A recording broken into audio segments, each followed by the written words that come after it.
बिहार में चुनावी संग्राम शुरू हो गया है। अब कौन बनेगा बिहार का बादशाह? जी हां, बिहार की राजनीति एक बार फिर से गर्म हो गई है। चुनाव की तैयारी शुरू हो चुकी है और सभी पार्टियां अपने अपने तरीकों से मैदान में उतरने की तैयारी कर रही हैं। इस बार का चुनाव और भी दिलचस्प होने वाला है क्योंकि मुद्दे गंभीर हैं और टक्कर भी तगड़ी है। एक तरफ है एनडीए यानी कि बीजेपी और जेडीयू का गठबंधन जो अभी भी सत्ता में है। दूसरी तरफ है महागठबंधन जिसमें आरजेडी, कांग्रेस, लेफ्ट पार्टियां और कुछ छोटे दल भी शामिल हैं। इसके अलावा कुछ नए और छोटे दल भी चुनाव लड़ने को तैयार हैं, तो सरकार बनाने में किंग मेकर बन सकते हैं।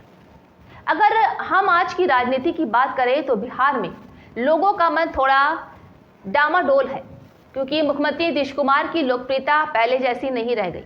बार बार पार्टी बदलने की वजह से लोग उनके इरादों को लेकर थोड़े कंफ्यूज हैं। कई लोग मानते हैं कि जब नीतीश भी थक जाएं और राज्य को नए और ऊर्जावान नेता की जरूरत है। जहां बीजेपी भी अब खुद को जेडीयू से ज्यादा ताकतवर दिखाने की कोशिश कर रही है। अंदर खाने ये भी चर्चा है कि बीजेपी किसी नए चेहरे को सीएम बना सकती है। तो वहीं तेजस्वी यादव ने आरजेडी को फिर से एक मजबूत पार्टी के तौर पर खड़ा किया है।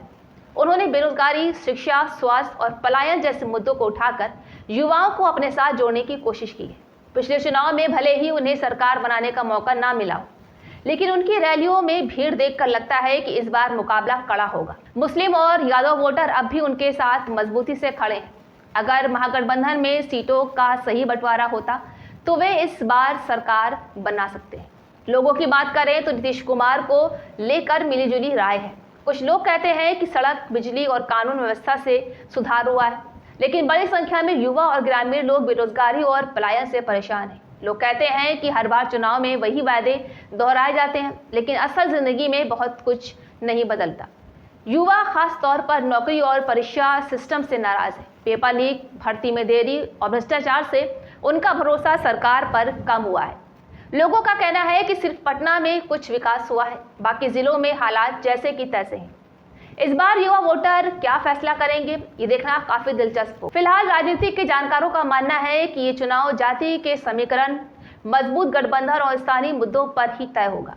ऊंची जाति, पिछड़ी जाति और मुस्लिम वोटर किसे चुनते हैं, यही इस चुनाव का नतीजा तय करेगा। बीजेपी को उम्मीद है कि मोदी का नाम और केंद्र की योजनाओं उनके लिए फायदेमंद होंगी, लेकिन नीतीश सरकार के खिलाफ नाराजगी को भी नजरअंदाज नहीं कर सकते। कांग्रेस भी इस बार थोड़ा सोच समझकर चल रही है ताकि गठबंधन में कोई बड़ा झगड़ा ना हो। इस बार महिला वोटर भी अहम भूमिका निभा सकती हैं। सरकारी योजनाओं का सीधा फायदा महिलाओं तक पहुंचा है, जैसे gas cylinder, ration, bank account वगैरह। लेकिन बढ़ती महंगाई और घर की परेशानियों को लेकर महिलाएं सवाल भी उठा रही हैं। वे अब खुलकर सरकार से जवाब भी मांग रही। इसके अलावा पप्पू यादव, चिराग पासवान और कुछ अन्य छोटे दल भी मैदान में हैं। भले ही ये सरकार ना बना पाए, लेकिन बड़े दलों का खेल बिगाड़ सकते हैं। अगर बात करें कि कौन जीत सकता है तो ये कहना काफी मुश्किल होगा। अगर महागठबंधन एकजुट रहता है और सही मुद्दों पर बात करता है तो वे सरकार बना सकते हैं।